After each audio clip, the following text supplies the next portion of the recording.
करण कारक तृतीय विभक्ति। कर्ता कर्ता क्रिया जिस साधन से करता है उस साधन को कारण कहते हैं, करण कहते हैं। कर्ता जिस साधन के द्वारा क्रिया करता है उस साधन को करण कहते हैं, अर्थात उसमें तृतीय विभक्ति आती है। इसका उदाहरण है मैं हाथ से खाता हूँ, तो अहम हस्तेन खादामी। तो जो किससे खाता साधन इसमें हो जाएगा हाथ, तो हाथ में हस्तेन यानी तृतीय विभक्ति आएगी। अब करण कारक के कुछ नियम हैं, 5-6 नियम, वो हम देखते हैं। पहला नियम है साधकतम करणम, अर्थात सबसे अधिक सहायक होता है उसकी करण संज्ञा हो जाती है, अर्थात तृतीय विभक्ति हो जाती है। इसके कुछ उदाहरण है। राम जलेन मुखम प्रक्षालयति, तो जल में तृतीय विभक्ति आ जाएगी।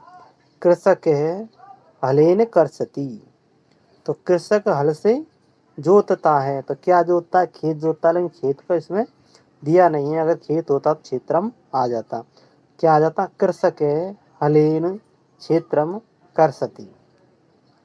अब हम अगले नियम की ओर चलते हैं। दूसरा नियम है कर्तरीकरण यो से तृतीया, अर्थात कर्तरीवाच्य में करण में तृतीय विभक्ति आती है। तो कर्तरीवाच्य में जिस साधन के द्वारा कार्य होता है उसमें तृतीय विभक्ति आती है। और भाववाच्य में कर्ता और करण यानी साधन, कर्ता और साधन दोनों में तृतीय विभक्ति आती है। तो हम यहाँ उदाहरण देखेंगे सिर्फ भाववाच्य के। उदाहरण है रामेण बाणेन हतो बाली, कर्ता और कर्म में तृतीय विभक्ति। अगला मया पुस्तकम पठ्यते, यानी मेरे द्वारा पुस्तक पढ़ी जाती है, तो मया पुस्तक। तो यहाँ जो पुस्तकम है, जो पुस्तक कर्म है, इसलिए यहाँ द्वितीय विभक्ति है। यदि ये होता कि मेरे द्वारा साहित्य की पुस्तक पढ़ी जाती है तो साहित्य में आ जाता तृतीय विभक्ति। अगला है शीलया सुप्यते, यानी कि शीला सोती है, तो सुप्यते का मतलब ये है भाववाच्य का है सुप्यते, इसलिए शीला में तृतीय विभक्ति आएगा। अब हम अगले नियम की ओर चलते हैं। अगला नियम है सहयुक्ते प्रधाने, अर्थात साथ का अर्थ बताने वाले शब्द यदि वाक्य में है तो साथ का अर्थ बताने वाले शब्द से पहले वाले कर्ता में तृतीय विभक्ति आएगी। ऐसे वाक्यों में 2 कर्ता होते हैं। तो जो इन शब्दों से पहले, जो सह साकम सार्धम समम, ये 4 शब्द हैं, इन चारों शब्दों से पहले जो कर्ता होगा उसमें तृतीय विभक्ति आएगी। अब इसके उदाहरण है रामेण सह सीता वनम गच्छत, तो सह से पहले कर्ता में रामेण आएगा। गुरुणा सार्धम शिष्य गच्छति, तो सार्धम शिष्य के साथ में आता है, तो गुरुणा पहले है तो उसमें गुरुणा हो जाएगा। जनन्या समम पुत्री गच्छत, तो समम से पहले कि कर्ता में तृतीय विभक्ति। छात्रेण सार्धम शिक्षक पठती, तो छात्रेण में तृतीय विभक्ति आएगा सार्धम।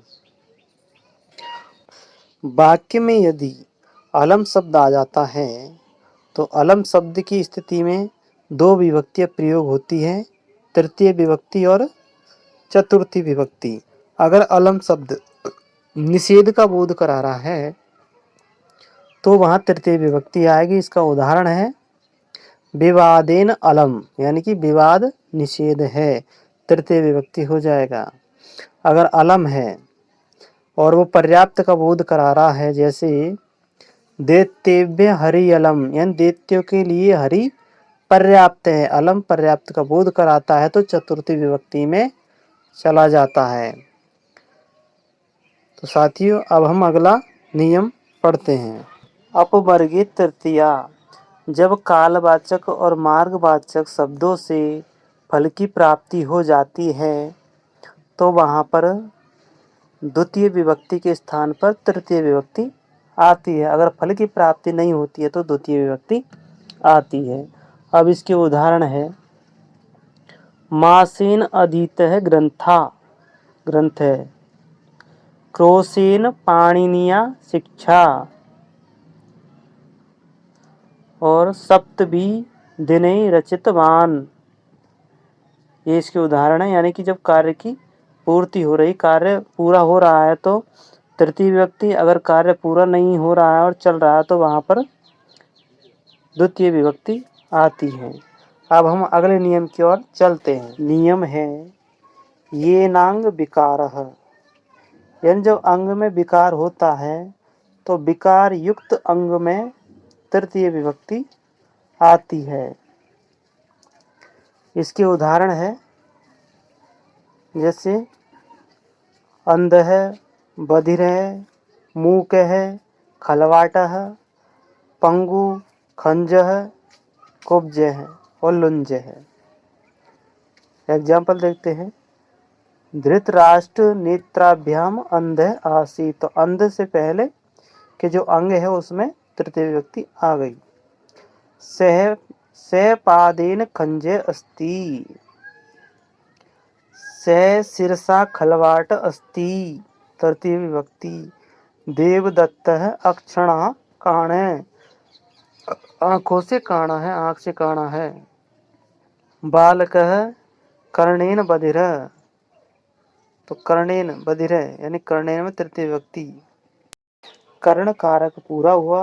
वीडियो को लाइक कर देना और चैनल को सब्सक्राइब कर देना।